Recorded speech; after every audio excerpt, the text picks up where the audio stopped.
First of all, a very good evening to one and all present over here, and a very warm welcome to our esteemed guest, Mr. Hariom. First of all, sir, before starting, I would like to thank you for taking out time for this interview. It means a lot to us, and for especially for the Elite Crew and the IIH family. So, sir, since we all know that at a very young age you achieved a lot of things, so some of the achievements I would like to mention. Sir completed his senior school from St. John's School, Mehroli, Varanasi. He cleared his hospitality and catering management bachelor's degree from Madurai Kamaraj University, Tamil Nadu. His son started working at Taj Safaris as a guest relations executive at Mahua Koti Lodge and also completed his management training program with them. In 2017, Sir joined Taj Hotels North Goa and worked as a reservations coordinator for both Taj Fort Aguara and Taj Holiday Village Resort. And finally, in 2019, Sir started working as an assistant manager front office for Varanasi's oldest five-star, the Clark's Varanasi. So, sir, since you have achieved so much at a very young age, we would love to know about your journey. And so it's all over to you. You can start, sir. Thank you so much, Nandini. Instead of sir, I would rather want to be called as something which the youth more preferably connect with me as. So you can either call me Om, or you can either call me Hario. That is something which I would like to be called as. And thank you so much for the introduction. It is not as glorious as it sounds to be, but yes, the journey has been an amazing one, no doubt. I hope you all can hear me well, right? Right. Yes. So, guys, it was never a choice of concern for me when I completed my 12th, that where I should kind of like be heading with my footsteps. It was always going to be something related with customer relationship. And since I always wanted to kind of like, indulge in a one-on-one with everyone who I came and connect with, I thought like, let's go for a hotel management skill set, because this is going to be something which is going to give me a chance wherein, I can build a one-on-one relationship with my clients and at the same time enjoy myself while doing that. So, with changing outlooks, how we kind of like come across various properties. Suppose I was working in Bandhavgarh. Bandhavgarh had a very different outlook of property with how you see your usual city leisure hotels. Okay, how you see your business hotels to be as. Bandhavgarh had a jungle outlook, a complete, it was wilderness, and you cannot even think about the facilities. There were no pubs there, there were no discotheques, no cinema, no theaters, nothing as of that sort. But then the kind of tranquil peace and calm which you which you get there, it's uncomparable. It's uncomparable to anything else which I have come across till now. Same thing when I went to Goa, again, a very different outlook. It was a resort oriented property. A lot of my friends were jealous of me, like, going to Goa, because that was something which every bachelor's dream paradise is. But then I came back. I thought like, let's venture out into something which I have never done before. And then I kind of like, got an opportunity. I was also pursuing something in the cruise line, because, for us, the opportunity just does not limit itself to being being hoteliers. We can also be cruise professionals. There are plenty of cruise lines which offer across opportunities for people who are really oriented into service, F&B service, into the front office management.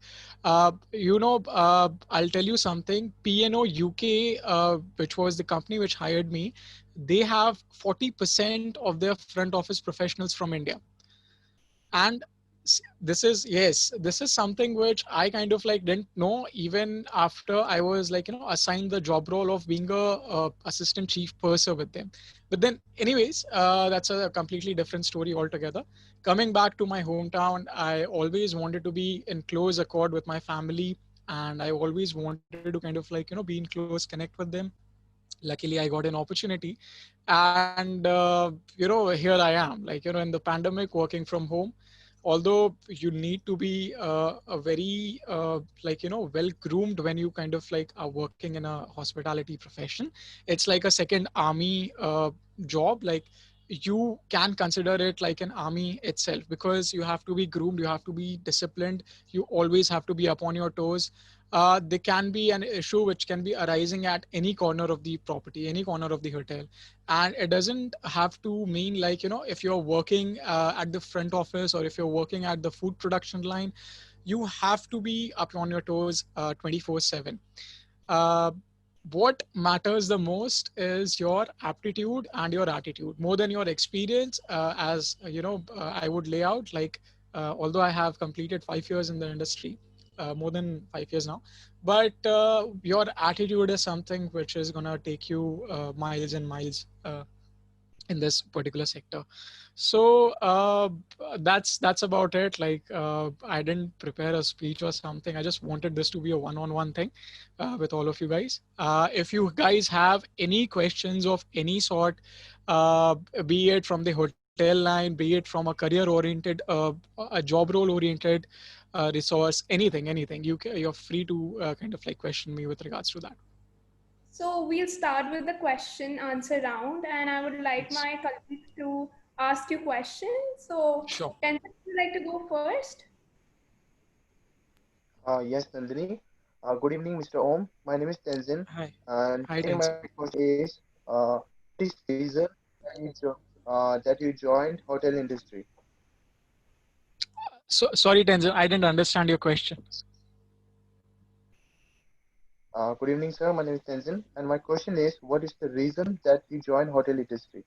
What is the reason? So the reason was very simple, as I laid out.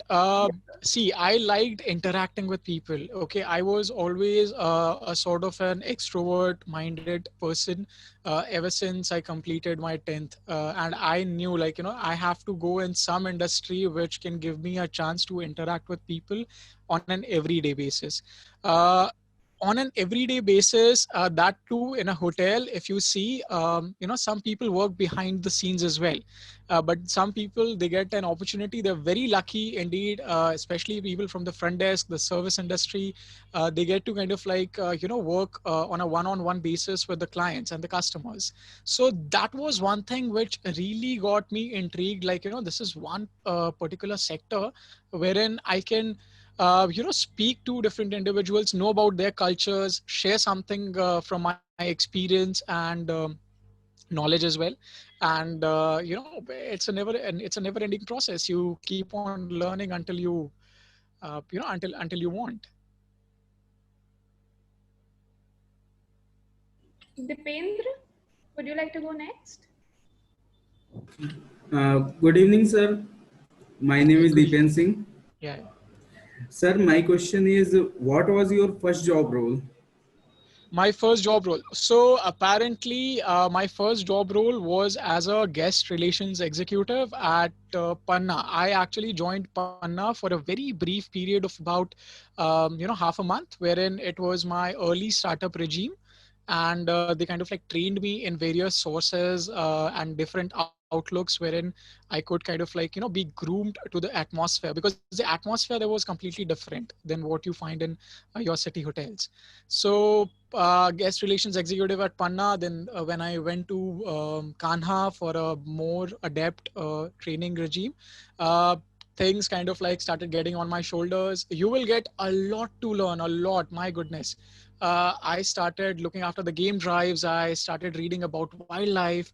I became a semi-naturalist in the process, and even to that extent that when I switched over to Bandhavgarh, which was my where I was stationed for about 2 complete seasons. They actually gave me the job role of taking foreign clients and even domestic clients off to safaris. So I was handling that thing as well. Yes, so my very first job role was as a guest relations executive, and I think that was one of my best forays ever. Rishabh? Rishabh, you're on mute.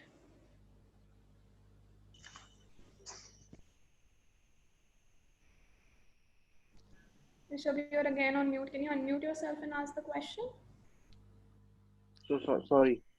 Good evening, sir. I am Good Rishabh. evening, Rishabh. Hi. Yes. And my question is, as your job is repetitive, how would you encourage yourself to work regularly? Rishabh, Rishabh, you're a little unaudible. If you can just keep your microphone a little closer to where you're speaking. So my question is, as the job is repetitive, how would you encourage yourself to work regularly? Okay. See, job will be repetitive. Yes. Very good point you've laid out here, Rishabh, because finding new ways to kind of keep yourself motivated is one of the major factors which a lot of youngsters, people uh, which are of my age or a little younger, freshers especially, they are very skeptical about this particular thing. And I would say, choose something which you're good at. Don't choose something which would find I can be good at this. Choose something which you're already good at. So I was always good at interaction, and even till now, once Nandini told me I have to interact with all of you youngsters, I was really excited for this particular venture and opportunity. So that is something which I always believed in. If you have something which you really know that you're good at this particular thing, I think you should do that. If you're feeling no, I'm not good at interacting with people, I would rather say do something. So I'll give you a very small example. One of my friends, she was very good at scheduling. Okay. Now, you would ask me what exactly can be a good job opportunity for something who's really good at scheduling things. So, she was a concierge at W Goa, and she used to kind of take up every particular small and minute details of people who are coming in inbound and people who are going outbound from the property itself. So she used to handle all the travel requisites, all their requirements of travel within Goa itself, and even their flight schedules and everything. So she chose something which she believed in and which she enjoyed, rather, which she was good at. So you don't have to be a chef if you're not good at cooking. You can be something which you are already good at. So finding something which you're good at is very essential. And I think if you find something which you're good at, I don't think so you will ever feel bored out of it. Never. Ankush, Good evening, sir. My name is Hi, Ankush. Ankush. Good evening. Hi. Sir, I would like to ask that even though there are so many ups and downs in hotel industry, so what Right. keeps you going? What is your type? What is your Uh, success mantra? Success mantra. So I'll tell you something. There is no success mantra. There is no particular thing. There is no SOP which you need to follow when you kind of have to just keep yourself very relaxed and calm and just do what you're doing, simple as it is. It should be more like poetry in motion. It shouldn't be something which is overburdening for you. So if something which is, of course there are ups and downs in every sector, Ankush, because we are also seeing a very wide spectrum of hotels being closed down and shut down. A lot of you people must be thinking what might be our future in this particular sector. Have we chosen the right path? Have we chosen the right industry to join? But I'll tell you something. Everything has their crest and everything has their trough. Okay, so you get some progression, you have to get some regression. Okay, there cannot be any day without night. So you'll have to look at that. And I'll tell you one thing, all of you guys, be patient with whatever you're doing. Believe in what you're doing and be patient, because patience is a virtue which a very few people understand. Very few people understand. It's something which is easily ignored. And yes, there is no success mantra as such. You just have to keep doing. You just have to keep believing in what you're doing. For yourself being motivated, I think I already told that you have to do something which you're good at, something which you're passionate about. Okay, love your work just like how you love your life, how you eat your food, simple as it is. And I'm sure, like, you will, it's, although it's very easier said than done, but I'm sure all of you guys are very understandable and approach worthy in that context. And so I think I've answered that question to the best of my knowledge, I guess. Chinmay? Good morning, sir. My name is Chinmay. Hi, good evening, Chinmay. Hi. So I have a question. So, and what aspects of your position did you enjoy, and where did you decide? What aspects? Oh my goodness, I enjoyed every aspect which I have come across with. So starting from the very first venture, when you all guys are in first year, by the way. First year. Yes, sir. First year, right? Okay. So probably towards the end of your second year, you all would be going for your internships now, or what we call the IT, the industrial training. So that was one part which I really, really enjoyed. I'm telling you, because I'll tell you a very sweet memory which I have. I was stationed at Taj property in Khajuraho. That property has now been discontinued because its lease got over, and it's been taken over by the previous owners, the Poddars. But I'll tell you, that was the best 6 months which I had, like, with myself and with my friends, and with the connects I made. So starting from the stipend itself, we used to, I don't know how much stipend which you guys would be getting, but I used to get 1250 INR a month. And out of that 1250 INR, 700 INR used to go in my house rent. Okay. And the 550 INR, I used to save even 100 or 50 bucks from that by the end of every month. The place was so cheap. The place was so amazing. And it's not like I didn't enjoy myself.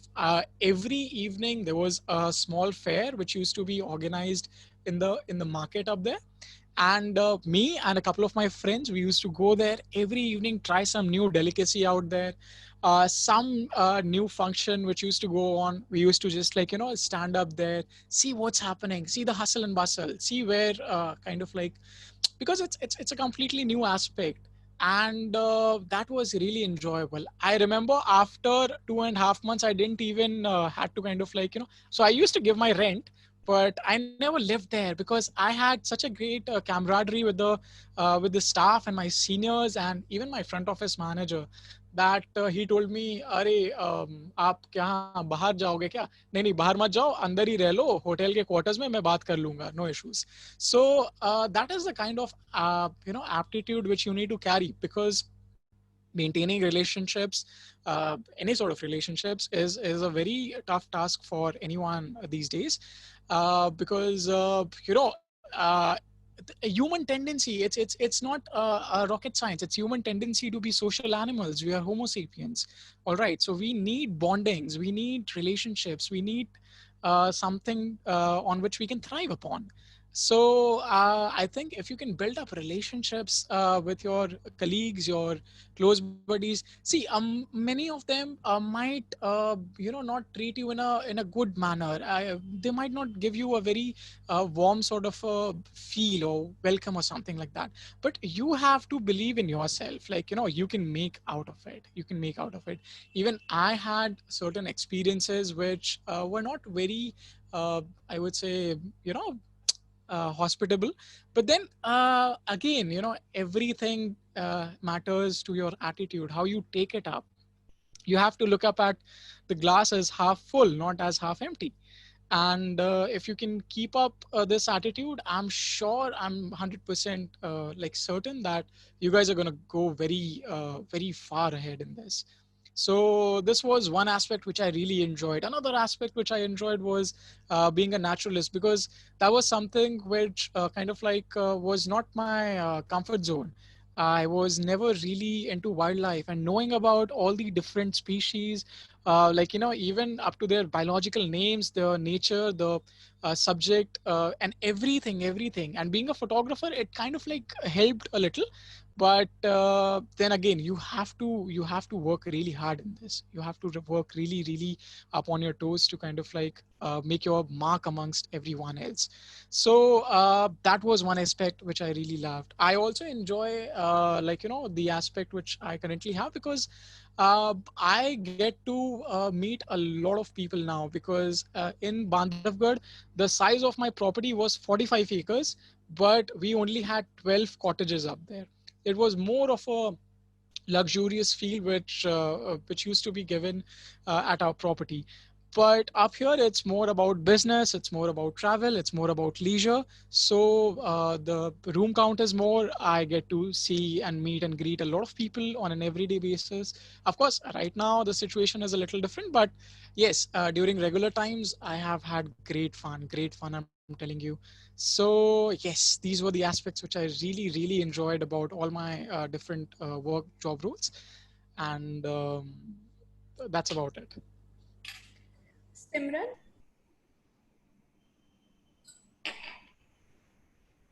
Good evening, sir. Hi Simran, good Uh, evening. my name is Simranjit Singh. So my question is to you, sir. How would you describe the working of safari resorts different from the working of a normal five-star hotel? Okay, so a normal five-star hotel can be laid out in various aspects. It can be a leisure-oriented property in itself. It can be also a property which is only business-oriented, and it can also be a property which is like an airport property, like where people just come in for a layover or something, and then they come in the morning, have a meeting, and then they come and they kind of like depart in the night, where you have rooms available for day use as well. Mostly, at airport hotels, you get day use rooms available. So yes, the outlook of these properties are like, if one is heaven, the other would be hell, something like that. At the safaris, okay, it was a more personalized feel which we used to give to the clients. Suppose if you come to our property, I would not address you as Sir or Mr. Simranjeet or Mr. Singh. I would address you as Hi Simran, how are you doing? That was the kind of attitude which we used to carry, even in the colleagues, like even amongst ourselves. So it doesn't matter. Okay. So it doesn't matter if I'm talking to my general manager or I'm addressing him. So my general manager there was Neil Gokte. So I don't have to tell him, "Ke, Mr. Gokte, this is one particular meeting which we are supposed to do this evening." I would just say, "Neil, there is this meeting which is." Although he is very respectable and very much elder to me in years, but that was the kind of attitude, because you don't have to show yourself as being below or above someone. All should be in the same equilibrium, all are at par and all are equal. So that was the kind of attitude. But if I do that up here, like in the property which I'm currently employed in, I don't think so. It would be considered a very hospitable behavior. So it was very different up there. There used to be days when we didn't have even one check-in. Okay. And that particular time was really essential for us, because we had to cut off on a lot of supplies, electricity included. So there have been days where I have lived without electricity for 3 continuous days, like 72 hours, and it was one hell of an experience. Very bleak phone signals, as I said. Now the connectivity has of course become better, but during the time when I was stationed up there, very bleak phone signals. You have to come up with a lot of things to motivate yourself. Yes, there was Wi-Fi, but without electricity, you won't get Wi-Fi. And there used to be a volleyball court, which we used to enjoy playing in. There used to be Xbox there. A lot of things which kind of like, make yourself a little indulgence time, you can say, a little self time for yourself. So yes, we had fun, but we also had to deal with, and because the ARR there, like the average room revenue used to be somewhere around 35,000 to 40,000 INR per day. So you can understand the kind of clients which we used to get. We used to get people who used to earn about 6 lakhs, 8 lakhs, 10 lakhs per month rather. So dealing with such client is a very tricky job. There's a very thin line wherein you can play around with. And up here, you can mend and bend the rules a little depending on what sort of a client which you're getting, because the ARR here is very different than what we had up there. But yes, these two properties have got very different outlook. Up there, I would rather say it was more personal, and up in the city hotels, it's more professional, which you have to carry your aptitude as. Thank you, sir. You're welcome. Aniket? Hello. Good evening, Umsa. Hi, Aniket. I was seeing that you were very excited, Yes, during the yes. time I was Yes, sir. speaking. Yes, sir. Sir, I would like to ask you that since you Yeah. have worked in so many locations with different Hmm. hotels, Hmm. what was your experience and how were they different from each other? Okay. Every experience, Aniket, is different in life. Like even today can be different from yesterday, and it will definitely be different than day before yesterday. So for me, every place had its own uniqueness to it. Like up in Panna, even in safaris, like safaris, I worked in 3 different properties. They all together have 5 properties, but I worked in 3 of them. So when I was in Panna, now Panna, the property itself is 200 acres big. Okay. So it's like a small wildlife sanctuary. There was one time I remember when we were returning back, I think it was my 7th or 8th day. We had made, like, we had literally made a mess out of the computer room up there because we were fixing something and I was good with computers. So I had to kind of like figure something out, but we had literally made a mess and we were very tired by the end of the day. While coming back, we lost our way. We literally kind of like, were in meanders and we were kind of like going round and round because we never knew like which particular route. And it was almost 6:30 in the night. In this process, I heard a call behind my ears about 50 feet off behind my left ear, and I was like, damn, what exactly is this thing, like, what was that? And I asked my colleague up there, like, what exactly was that? And he told me that was the sound of a barking deer. And I said, what? It was the sound of which deer? A barking deer? And so I never knew, like, there's a thing such as a barking deer, but it's one of the smallest deer species in India. So it was a learning experience, but at the same time it was wicked. It was really, really something which I was not expecting. Really took me aback. But very interesting indeed. Every new day was a new learning curve, a new learning experience. In Kanha, when I moved over after 15 or 16 days, when I moved over to Kanha, I think, yes, Kanha was really rich in fauna, really, really rich in fauna. So I had to kind of like, segregate between the wildlife species up there. Like, okay, oh, this is a bison. No, that's not a bison. That's an Indian gore. And then, I asked someone, oh, this is a bison. No, that's a Barasingha. Okay, so I had to kind of like learn every day. Kanha's library was really vast. I had free time during afternoons, and there were about 80 different books on wildlife up there, and I read each and every one of them in 2.5 months. So, it kind of like crept in the entire atmos and aura of the place. It kind of like crept in into me, and I really enjoyed it. I really enjoyed it. It came to me like, I dived head. With my head first into it, because I never experienced something so amazing and so interesting ever before in my life.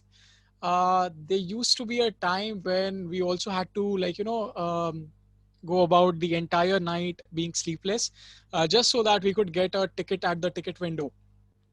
That was again one experience which was a very harrowing experience, I would say. But again, as I said, aptitude is always something which you have to kind of like, cater for.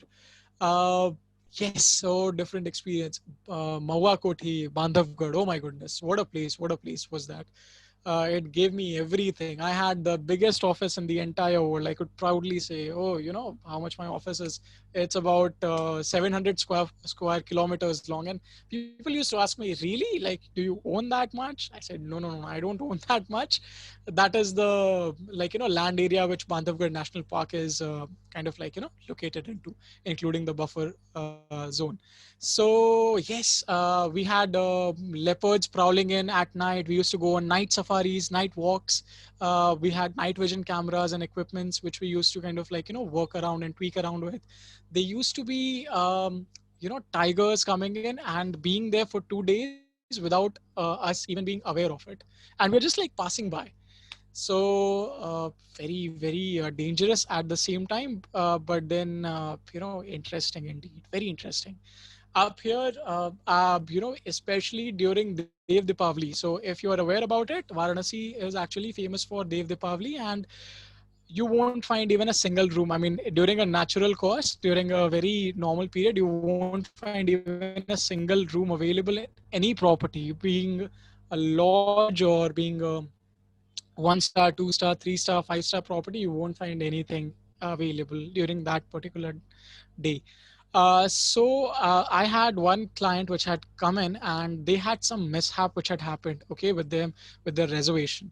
And but we were very clear on our part, like we didn't have anything available for them because uh, but then kind of like squeezing a room for them out of nowhere was one particular experience which I can really really relate to, because that was a very thin line wherein we could have just lost that business, and more than the business, they would have like literally shamed us on TripAdvisor. But thankfully and gratefully to good Lord, we kind of like just about escaped from that particular incident. And I think we handled it pretty well that day. So every place has got a different experience in itself. There are a lot of moments which I kind of like can recollect, but then if I go on and on, it would be like like it would be 6 o'clock in the morning, and then that won't be very pleasant for all of us. So that is what it is, Aniket. And anything else, Aniket, which you would like to ask? No, no, sir. Thank you so much. Thank you so much, sir, for sharing your experience. You're most welcome, Aniket. I indeed miss safaris after listening to you for Oh sure. yes, indeed. We haven't been on a safari together, but we surely would in the upcoming future months or years. Definitely. So, Sahil, would you like to go next? Yes, yes. My name is Sahil Raj. Good evening, sir. My name is Sahil Raj. Hi, Sahil. Good evening. Yeah, my question is, since at such a young age, you have achieved so much and you have had so many different job roles. So, how do you balance your work life and your personal life? So Sahil, there is a very good example for this. See, it has to be as simple as that. See, you will have to work from your home itself. Now we are coming into a new normal. We have to kind of like induce and inculcate a lot of things which we were not ready for about 6 months ago. So right now, standing at where we are, I think managing your work and managing your personal life, there has to be something which has to be decided by your own standards. For me, I work till 10:30 in the night, even today. Okay, I have got some emails which I have to kind of like answer to, and I would still do that till 10:30 in the night. But after 10:30, I'll have to kind of like call it quits because I have to have my dinner. I have to get a good sleep, because if I won't get a good sleep, I would start developing dark circles, and there would be like sleep deprivation, insomnia, various issues are there. I also have to give time to my family, of course, because they have been like any person. I think your first priority should be your family, and then your work comes in. Okay, so you have to treat it like that only. And you have like every person. Now for some people who kind of like are not living with their parents, who are like living in outstations, for them work experience and personal experience are kind of like very it's a very mixed source. So you have to decide upon yourself that how much, because you won't be spending like 3 hours talking to your mother or father or your sisters or brother, like siblings or something, right? But yes, of course you should definitely be in connect with them on an everyday basis, but also you have to look out for yourself. And more than your family, you also kind of like have to think about your own well-being. Give yourself a little entertainment as well. Managing things was always easy for me, because everywhere I was connected with a very good thing which Mukesh Ambani has given us, and that is Geo. So you can kind of like be connected with internet every now and then everywhere. Even in Bandhavgarh now, Geo is very much active, and you can learn a lot of things. You can watch a lot of movies. You can inculcate a lot of time in honing your craft, if you're into cooking or something like that. Art and craft. Even a lot of my friends were asking me, like, uh, what can we do in our free time, like, can you let us know? And I told them, there is so much you can do. An idle mind is a devil's workshop, so never let it be idle. Never let it be idle. You have so much to learn. There are two things which I firmly believe in, Sahil. I firmly believe in to learn till I last, and to spread learning till I breathe my last. These are two things which you should really, really, this is something which I believe in, and this is something which I kind of like try to inculcate in everyday part of my life. But never be shy of learning at any age. My father, he took a road trip, like we all took a road trip to Panna when he was 54. That was one of his first road trips to some place like that. So you never have to kind of like think about, like, is this the right age, is this the right time, is this the right scenario? Right now is the right time, and right now is the right scenario. So yes, managing things can only be fruitful if you have an interest, if you develop a genuine sort of interest. I was never into writing. I mean, I personally didn't know that I could write, but then I got into it, and I've been kind of like very happy in the way how I've pursued it. It's a really great passion which anyone can fulfill. Uh, you can be a photographer if you're into photography skills. You can be an artist. You can learn new skills. Okay, so I think managing personal and your workspace, like your professional commitments, is totally dependent upon an individual, how they want to take it ahead. And it differs from person to person, and it differs also from situation to situation. Okay, Thank Aryan. you so much, sir. Thank you. You're welcome. Aryan, would you like to go next? Yeah, sure. Good evening, sir. Hi, good evening. Sir, I would like to ask that what skills and knowledge do you expect from hospitality graduate who is just ready to join the industry? Okay. Okay, what can I expect from someone who is almost ready to join the industry? As I said, more beyond your expertise, I will, of course, kind of like, if I have to interview you, I will, of course, lay a few standing points wherein I'll test your knowledge. I'll test a couple of your skills as well. But more than that, as I said, in this industry, your attitude matters a lot. How you perceive a particular situation, a particular time, and a particular thing, that matters a lot. So for people who have a traditional outlook, I really don't like that people, those sort of people, like, to be very honest, because they would rather ask you at the age of 24 how much experience have you garnered, or how much experience have you gained, but they would never test your aptitude or never test your attitude with regards to how you perceive certain things. So I will probably give you a challenge sort of a thing, and I am a very observant person, being from a photography lineage. So I would rather observe how your attitude is towards a certain skill set or a certain challenge which I put up in front of you, rather than your skill set. I mean, of course, that is important, but I'll give it 30% skill set and 70% attitude. Ishan? Good evening, sir. Good evening, Ishan. Sir, I would like to know, is there any incident in your life where you had to deal with an angry guest, and how can one handle this situation? Okay, a lot of times, a lot of times. Ishan, you have literally kind of made my nightmares come true. So apparently, I'll tell you a couple of instances.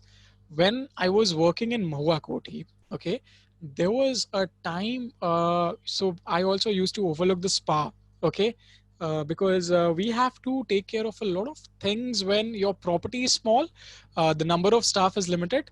You have to look over at a variety of job roles. It also makes you versatile, and I think that's one of the best things which can ever happen to an individual. So there was a client from the States, okay, from United States, and he had just come in from the safari. He was really kind of tiresome, and he probably didn't even see a tiger, so he was already a little frustrated. So he thought, why not indulge in a beautiful spa experience? And one of my colleagues who used to overtake the spa and everything, she was already inside with the client, okay, and she was supposed to get over at 11 a.m. And this particular gentleman, he said, okay, I'll come at 11:15. I hope she will be ready. And I thought, okay, cool, because 11 a.m. she was supposed to end it. Now what happened, the lady who was inside, who was taking the spa therapy, she liked the massage so much, she liked the therapy so much, she said, extend my therapy for 1 more hour. So that was a really tricky situation for me, because I'll tell you something. People from UK, okay, and most of the European countries, they're very understandable. Okay, except for Russians. They're very understandable with terms to how you kind of make them understand things. Okay. It's not like because they have kind of ruled us for about 200 years that they kind of show us this particular attitude, but no, they are very understanding with that terms. But people from the United States, they will listen to you once, and if you tell them something, because see, for them, they're paying money, okay, they're paying a huge amount of money, very hefty sums of money, and once they give the money, everything should be on their palate. Like, you have to serve them with everything what you've got and everything what they want. So this particular gentleman comes in at 11:15 and tells me, where is my therapist? I would like to proceed ahead. So I kind of was in a dilemma until then, and I kind of went, and because the therapy never goes on for so long, and we used to keep about a 15-minute buffer period between both the sessions, between two particular sessions. So I kind of went and knocked in, and of course the lady came out, the therapist, and she told me, oh, she has extended. And I thought, oh my goodness, now what is supposed to happen? So I requested, see, when a gentleman says something, no doubt that gentleman is kitna bhi soft spoken. Like, I have a very soft spoken voice. A lot of you people have got soft spoken voices, which is a really good it's a really good persona for something, for someone pursuing hotel management, because that actually automatically calms down the angry customer. But a lot of people don't have it. So I kind of so what we do in such a situation, find a lady friend. Okay, because for ladies, if they kind of tell something to anyone, they don't oppose much. Okay, be it kitna bhi angry guest ho, okay, how much angry the customer would be, they would never ever kind of point a finger at a lady or be very obliterated or very arrogant towards them. So I requested her, could you just excuse the client for a couple of minutes, and could you come with me? I need your help in handling a situation here. And she gladly obliged, because she was a good friend of mine. So she came along, and she understood the entire situation, and she told, so I do understand that this is some particular thing which my colleague had told you about. But then the lady actually loved the massage, and I'm sure you would love it too if you kind of take it at about 12:15, that you would also extend it. And so the gentleman automatically said, okay, so you better be good. Okay. And so that lady went off, and he understood. After that, I kind of like arranged for a fresh lime soda to be sent across to his room. So, these are like natural things which you can do. Like, it automatically cools down the temperature of anyone. Get him a juice, if it's a lady, get her a nice, drink or something, a nice mocktail or something, and she'll automatically get cooled down. Okay, it's a natural source. Like, बहुत ज़्यादा गुस्सा आता है, give them something which can cool them down like instantly. Okay, so these are the things with which you can. This is one experience. There are many of them. Okay, so these are some few advices or suggestions which I can give you to handle a customer who is very angry, who is very frustrated, who is very arrogant towards you. Sir, give us a Thank good you, sir. So, sorry. sorry. Sir gave us a very good example of Oh extra yes. marketing that we have been taught. Oh yes. So that's a really good example. And I have two questions for you. The first one is that what advice would you give a person who is aspiring to be in front office? And second, what message would you give us, all of us who are Okay. just joining the hospitality sector? Right. For someone joining the front office, before you join it, see, there are many challenges. People usually, which I also used to think, like, it's somewhere where you have to be standing at the, because a lot of people, especially our relatives, back in the time when I started my journey in the hospitality industry, they started, oh, you're joining, because it was a completely different, job role than what my peers, or what kind of like my counterparts, or someone who were my own age and my friends used to choose. They chose engineering. A lot of them became CAs, and a lot of them went in for MBBS. But I kind of like wanted to choose a path which was slightly differently cut out. So, and I knew, like, this is my strong point. This is where I would be successful in a short amount of time. I can be successful in a short amount of time, and I can find my calling. So before you join the front office, you have to completely ignore a lot of things which your relatives say, if they say about it. Okay, my relatives were not very comforting with that. Maybe your relatives might be comforting enough, but they were like, oh, hotel join kar rahe ho, okay, nice. So kya bera banoge ya bawarchi banoge? So something like that. So you have to kind of like keep these things at bay, like, literally the furthest away from you. You have to literally, like, be very focused on the viewpoint, what you truly believe in. Again, you have to find your calling. It might be that in a front office there are various amount of job roles. It's not just being a duty manager or a front office manager. It can be even a sales oriented job role. It can even be a job role wherein you can be like my friend who was very good at organizing and scheduling, and you can join the concierge desk. So this is what it is. And for someone joining the front desk, yes, you have to be really, you're the face of the property. Okay, you're the face of the property. You have to be well groomed at all times. You have to make sure that your attitude speaks out in a very progressive sort of a manner. You have to make sure that you have to be disciplined. Okay, you cannot be disrespectful to people, and you have to maintain your cool and calm at all times. Very difficult for youngsters these days, but your patience is really a key up here, guys. You have to understand it like that. Your patience, if you keep patience, you can achieve anything. Not even in the front office, I think you can achieve it anything, anywhere.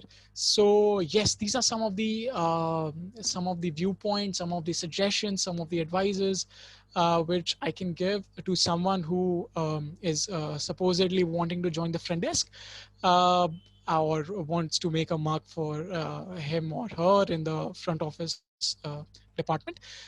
Secondly, how Nandini asked me, like, a message for all of you guys, something which would really kind of like motivate you guys or keep you in progressive intent throughout your entire journey, look forward. Okay. Okay, I'm sure most of you guys would have seen Ratatouille, right? Have you seen that movie? Okay, okay. So that Yes, particular sir. movie is one movie. Now, usually a lot of people might see that as an animated kids movie or something like that. But I like to see that movie even right now. If that would be airing on any movie channel on the television, I would just sit down there and watch it back and forth again and again, because it has got so many things which teaches you, a great sense of learning. There is one particular dialogue which I really enjoy. Okay, now this is Anton Ego, who is the critic, the food critic at the very end, who plays a very major role at the climax. He says, you know, not everyone can be a great artist, but a great artist can come from anywhere. So, you might not see, it doesn't matter where you belong to. Okay. I, coming in from a city such as Varanasi, such as Banaras, I never really kind of like, a lot of people, when I used to speak in English, they used to ask me, "Oh, are you from Delhi? Oh, are you from Bombay? Are you from Calcutta?" And I said, "No, I'm from Varanasi." People had that sort of stereotypical approach, but it doesn't matter where you belong to. It really doesn't matter where you belong to. And there is another example from that movie which I would like to mention, is that when Remy kind of like gets separated from his family and gets reunited again with his father, the mouse I'm talking about, the rat. uh, his father like really asks him, like, where are you going? Like, he just wanders off into the streets of Paris, and his father asks, "Where are you venturing out, young one?" So he said, "With luck, forward." So it doesn't matter how slow you're moving, how slow you're crawling, even if you're crawling, rather, you're moving in some direction. So your movement is something which is really, really essential up here, guys. Always keep moving. Don't be stagnant, because the moment you will be stagnant, see, being constant is something different, but being stagnant is a completely different vortex. So never ever be stagnant, keep on moving. Maybe supposedly, so I became a assistant FOM at about 24 years of age. A lot of people might become an assistant FOM at 30 years of age. A lot of them become at 22 years or 20 years even. Okay. So it doesn't matter at what particular time you're taking for your journey to kind of like reach up to the stage which you've really wished for. But I think it's really essential to keep on moving. That is what is really important in our life. It's of really great significance, guys, all of you. And I really enjoyed talking with each and every one of you. Thank you so much, Nandini, for giving me this opportunity, and every one of you for bearing me out for so long. I usually don't go this long with conversations, but thank you so much. Thank